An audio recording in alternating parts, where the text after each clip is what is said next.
Hello, this video is going to be about how to secure an undergraduate research assistant position.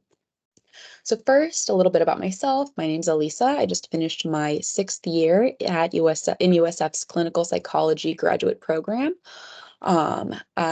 Before this, I completed my undergraduate degree at Michigan State, moved here in 2018, and my research interests pertain to personality disorders, stigma, and sexual minority mental health. So in this video, first I'm going to talk about what a research assistant is and what to expect during your time in a research lab. And then I'll explain why you might want to obtain a research assistant position. And I'll share some tips on how to find information about labs and apply for a position. So first, what is a research assistant or an RA? An RA is someone who volunteers part-time in a research lab, usually for about 8 to 10 hours per week for a minimum of 1 year. Most labs have a minimum of a 1-year commitment. An RA's job is to assist with the lab's research projects. Duties are going to vary by lab, but this usually entails helping with data collection and data management for research projects. This might include entering data into a computer, running sessions with research participants to help collect the data, organizing and cleaning the data in a computer program, attending weekly meetings, and helping with other aspects of research projects. And these positions are almost always unpaid. So why might you want to join a lab and become a research assistant? So this is first, it's an opportunity to learn more about what it's like to actually do research and find out about whether you enjoy it. So you might have heard about, the research project or the research process in your undergraduate research methods lab or in stats classes or in other psychology courses, but it's hard to get a sense of what that research actually looks like until you've participated in it or helped conduct it firsthand, right? And this helps you plan for grad school too. So many undergraduate psychology majors at some point during their schooling might consider a career in psychology, such as clinical psychology or social psychology. They might have taken classes on these topics and might have had some interest in the course content, but might be unsure of whether a career in that field is right for them. So some psych majors might have an interest in pursuing a career in as a mental health practitioner. Getting a degree in clinical psychology is one of many routes to become trained to provide mental health treatment, but it also involves a lot of research along the way, and some students might not be sure if they really like research enough to pursue that path. For clinical psychology and most other fields in psychology, to get a PhD and earn the title of a psychologist, you have to complete a master's thesis and a doctoral dissertation during your graduate schooling. In many programs, you'd be expected to complete other research projects in addition to those and just spend a lot of time on research in general. So if you're somebody who finds that they really don't like the research process, you might really um, not enjoy your time in grad school. And psychology graduate programs tend to be kind of long, like a minimum of 4 years. Like I said, I just finished my 6th year, and I have another year at USF before I move on to the other steps. So, so if you'd really dislike the research process, you might at some point be tempted to kind of stick it out to get the title of a psychologist, but that can be really hard. So getting a sense of whether you can really do that kind of work for the next few years is going to be really important. So for those interested in the mental health field who don't really like research, you might find that a master's in clinical social work or a counseling program might be a better fit for you, as those programs tend to require less research. And even so, having a year or more of experience in a research lab is going to make you a more competitive applicant for those programs, even those programs that don't involve a lot of research too. Having a little bit of exposure to the research process is still going to give you a step up above other applicants. On the flip side, you might find that you really love doing research. Being an RA helps you better understand and refine your own research interests. This will help you figure out which programs to apply for. So you might spend time in let's say you might spend time in a suicide lab and find that, okay, I really like the research process, but I'm a little less interested in suicide than I thought. So I might uh, pursue another position in a different research lab and kind of figure out exactly what it is about the research process that I like most, what types of research methods I'm drawn to, what like overall topics or unanswered questions I'm really interested in helping to figure out. Another big reason is that research experience is required for getting into most psychology graduate programs. So with clinical psychology, for instance, you're required to have at least 1 year of research experience. And that really is the minimum. Um, a lot of people who come into a clinical psychology program have 2, maybe even 3 years of research experience. You need at least a minimum of 1. Most grad programs also require about 3 letters of recommendation, and you want at least one of those to come from someone with a PhD in psychology who does research in psychology or a related field. Now, I'll talk a little bit more about the timeline in a bit, but these um, uh, PIs or principal investigators who would be writing you the letter of recommendation are not going to want to write you a letter of recommendation until you've completed your 1 year minimum. So that's something to keep in mind as well. Some other reasons to get involved with a research lab are opportunities to do your own research, do a research poster. This could be presented at USF's annual Psychology Expo that happens in the fall. It could be presented at a local conference. And you might even, depending on how long you're in the lab and how involved you get, there might even be opportunities to get on like paper publications. You might be able to work with other grad students in the lab and maybe even the PI or the principal investigator to collaborate on a research paper. It's also a nice way to get ideas for future research projects that you might take on in grad school. So if you really like the research that you're doing in the lab that you join, it might give you some ideas for what you might want to do your master's thesis on one day. Another benefit to being in a lab is it's a really awesome opportunity to pick grad students' brains about the application process.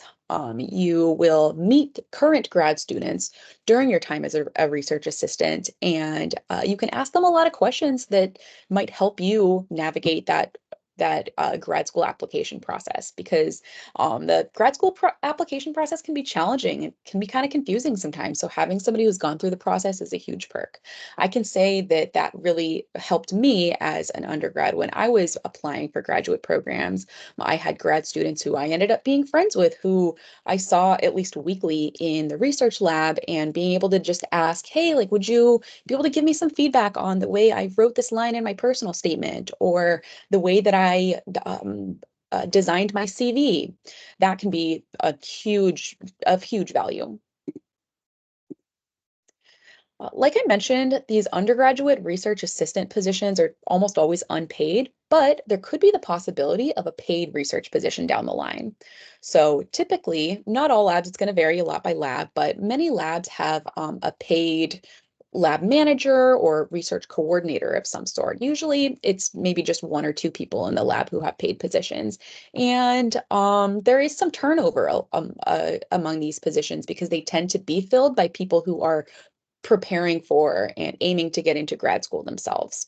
So maybe when your lab manager, like you join a lab and the lab manager gets accepted into grad school, that position is like opens up. And if you've been a really good RA, you've been on time, you've completed all your responsibilities in a timely manner and kind of demonstrated your competence as an RA, then you can apply, or you might even be asked to apply to a paid position. So again, those are few and far between, but there is that possibility. There's also a potential opportunity to get course credit for being an RA. So this might depend on the lab, but USF does offer I think it's called a directed study or directed research course, where you can actually get some credits for the time that you spend working in a lab. Um, so why might you want to join now as opposed to any other time? So first, I want to say it's never too early. Lowerclassmen are encouraged to apply to research labs. So I think a common misconception among undergrads is that they might not be competitive applicants for an RA position when they're just a freshman or a sophomore. But in fact, there are actually a lot of advantages to getting started in a research lab sooner rather than later.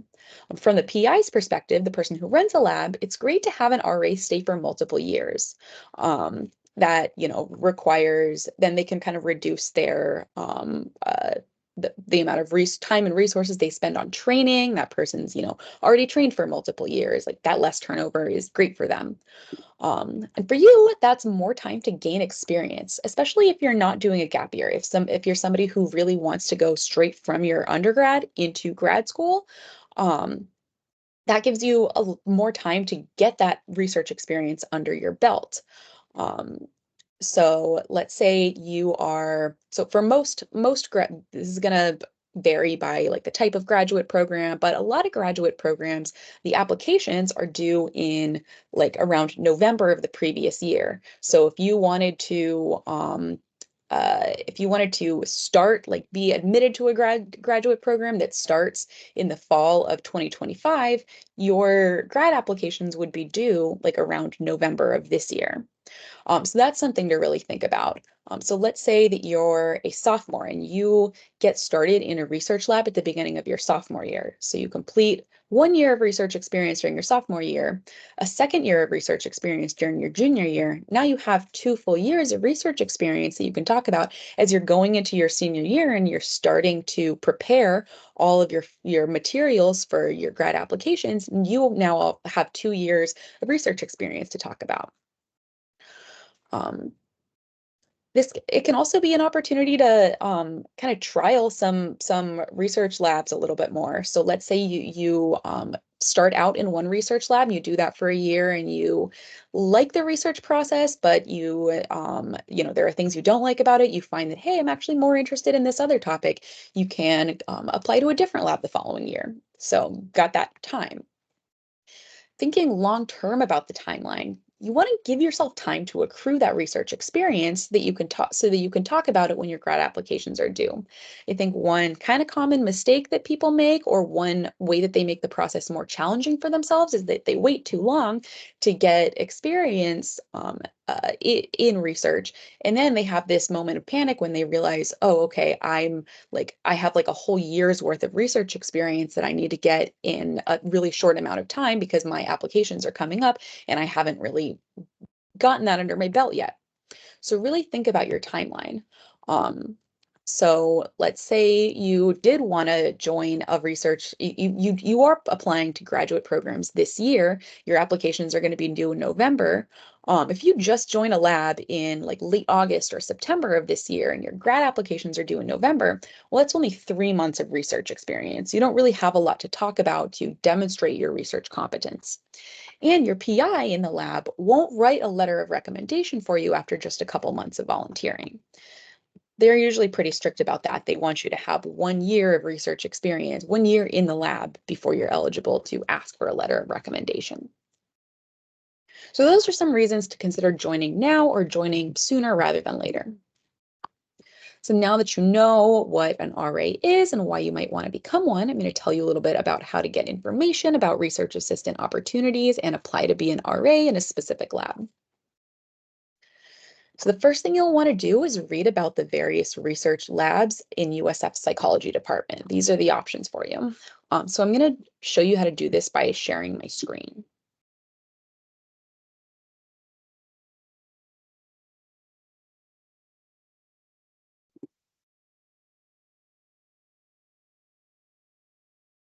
All right, so I've got Google up now. So I'm just going to Google USF psychology. Click on the psychology website, and then you're going to click the research tab. And you scroll down, and you're going to click on research facilities on the left. So on this page, you can click on the different research labs to read about like just a little short blurb summarizing what the lab does. So this lab looks at personality and affective science to understand disinhibition, externalizing disorders, and emotional deficits in adults and adolescents. So syndromes include psychopathy, violence, criminality, and personality disorders, and also impulsive suicide and substance use. And as you'll see here, there's a link to the website. Not every lab will have a website, but a lot of them do. Here's another lab you can read about. Let's see, there are a lot of different labs here. I'm going to click on the Alliance and Suicide Prevention Lab, which is run by Dr. Mark Carver. So if I open the website link, we have moved. Okay, so here's the new link for the new website. And the homepage, on the homepage, you can read about the lab. You can get a little more information about the questions that this lab is trying to answer. You can, if you go to the About Us tab, you can read about some of the people involved in the lab. So this is Dr. Carver. He's a USF faculty member, so he's going to be the PI of the lab. He also has some graduate students. You may recognize some of them from around USF. So here are some staff and lab managers. Let's see, lab initiatives. So there are a few different ways to read about this. I'm going to go to lab projects. So there are a lot of different projects going on at the lab. You can read about each of them. Not every lab will have this much going on. It really just depends on the lab. So some websites might be a little bit more sparse, and that'll just give you some more questions to ask during your interview. So talk about that in a bit. Let's see, they have information about different aims too. So there's lots of information on here. You can also look at the publications. So let's see, recent publications.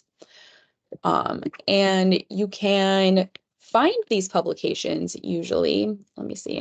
I'll pick a different one that has a year. Whoops.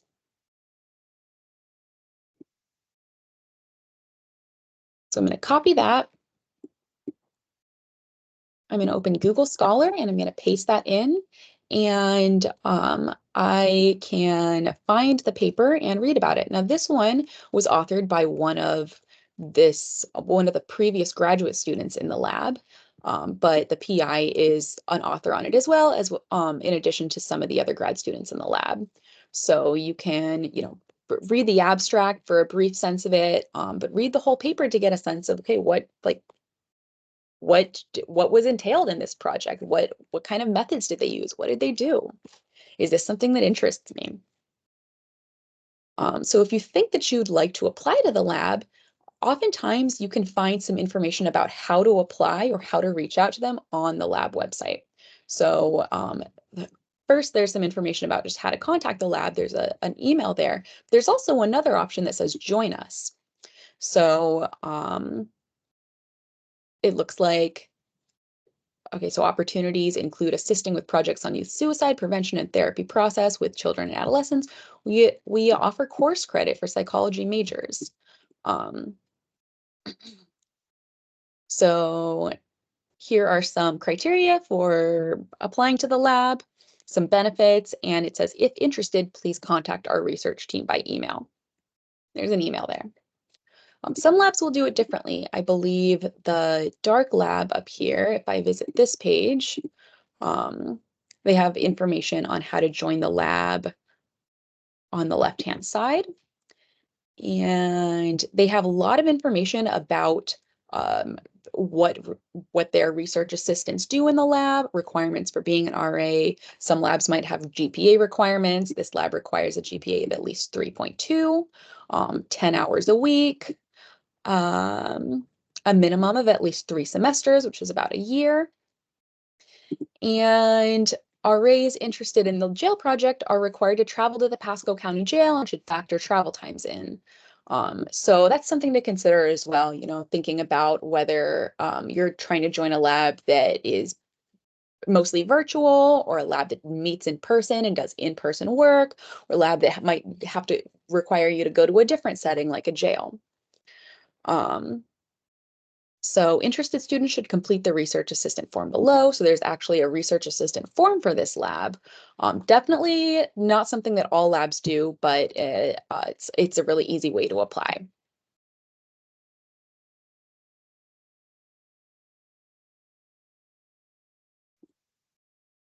All right, so that's a little bit about how to find a research lab, and that's using USF's website. But let's say that uh, you live in I don't know, like Orlando or Gainesville. There might be other research labs available to you at other universities in those areas. So don't feel limited to USF, but in most cases, that's the most convenient because it's USF students going through this volunteer RA application process. Um, let's see. So assuming, for most labs, they don't have a research assistant form that you fill out, you usually reach out to them via email. If there's no email listed on there, then you can reach out to the PI. You can find their email address on the faculty page of the USF website. Um, so I also have an example of what an email to a research lab might look like. So I'm going to share my screen once more.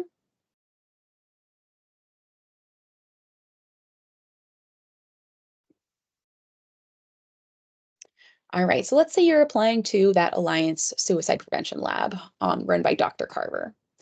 So you might say something in your first email like, Dear Dr. Carver, my name is Jenna and I am a third-year psychology major at USF. I'm emailing to inquire about potential research assistant opportunities in your lab. You may remember me from your research methods course in spring of 22, where I learned a great deal about the process of conducting research and earned a 4.0. I am pursuing a career in clinical psychology, and I'm currently hoping to gain more research experience to prepare for graduate school and to learn more about my own interests. I came across your research on the department website and was immediately intrigued by the research being conducted in your lab, as I am interested in suicide prevention research. I would be interested in contributing to your work, and I'm attaching my CV. If you are accepting applicants at this time, I'd love to discuss this opportunity with you further. Thank you in advance for your consideration. I look forward to hearing back. Best regards, Jenna Rodriguez. Excuse me, cat. So that might be, that's just an example of how you might start your first email. And one thing to keep in mind, professors are busy people. They often teach classes and run a whole research lab. So it's easy for emails to get lost in the inbox. So if you don't hear back, don't fret. It's totally okay to send a follow-up email. My rule of thumb is like 10 to 14 days later. So you might say something like, Hi, Dr. Carver. I hope you're doing well. I was just wondering if you had a chance to read my last email inquiring about undergraduate research assistant opportunities in your lab. It can be as simple as that. So that follow-up step can be really important in making sure that your application is seen and that you kind of get the ball rolling with getting an interview. Again, just an example. All right, so typically the research lab will want to interview you before offering you a position. And in general, the same interview tips that you've heard for normal job interviews throughout your life will apply here, but there are some specific things you can do to prepare for the interview and excel during the interview. So you'll want to read about the lab's research aims and ongoing projects, and maybe at least skim a published paper or two.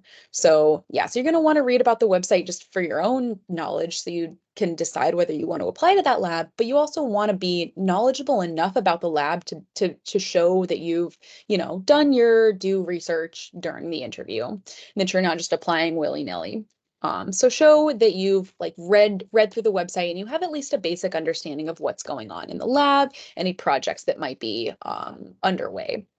Now, one thing to keep in mind as well is sometimes their websites are not fully up to date. So there might be some information about current projects that hasn't been updated in a while. So you want to think about like ways to ask questions to act interested during the interview process anyways. But an example of a nice question to ask is, like what are like where do you see your like the future directions of your lab, the current directions of your lab, like what is the focus right now? Is the website up to date? Is that a good place to get caught up on those things, or have there been any changes or different directions that you guys are going in? So that's a great question to ask. Uh, You also want to talk up any research experience that you have. So it's normal to not have had any research experience up to this point. Most of the time when like most of the applicants that are applying to labs, they're first time research assistants. So it's totally okay to, not have that any experience, but anything that you do have, talk it up. So this includes the undergraduate research methods course. If you've taken the research methods class, mention that you've taken that, because that's going to give you some baseline knowledge about the research methods process. And that'll make you a more competitive applicant for the position. Mention any papers that you've read related to that lab's research. Like I mentioned, ask questions. And that's also another reason why it's good to 4.0 or try to get the best grade that you can in the research methods course. That's another thing you can mention. Hey, I really liked that class and I got a 4.0 in it. That demonstrates your competency.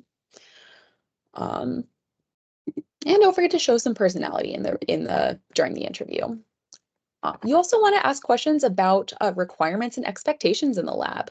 So do they have a set time, like recurring weekly meeting time each week? So if they always meet on Wednesdays at noon, do you have any schedule conflicts with that? Will you be able to make those meetings? Will you need a car for this? Does this position require a lot of going in person to the university or to a different site, like a jail, for instance, with the dark lab?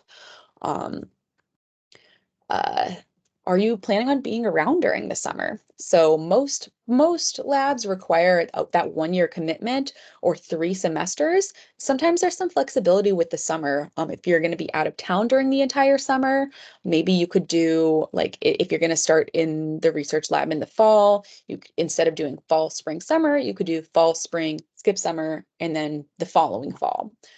So those are questions you can ask during your interview. Oftentimes, the interview will be done with a lab manager, a graduate student, or somebody else in the lab. So you might not initially get that much exposure to the faculty member, the principal investigator. That's okay. That's pretty normal. And it also vary across labs. In some labs, the principal investigator works really closely with the RA. It just depends. All right, and that is pretty much all I had to share with you guys. Best of luck. And if you have any questions that weren't answered in this email, feel free to reach out to me. My email is eecarsten@usf.edu. All right, have a good rest of your day.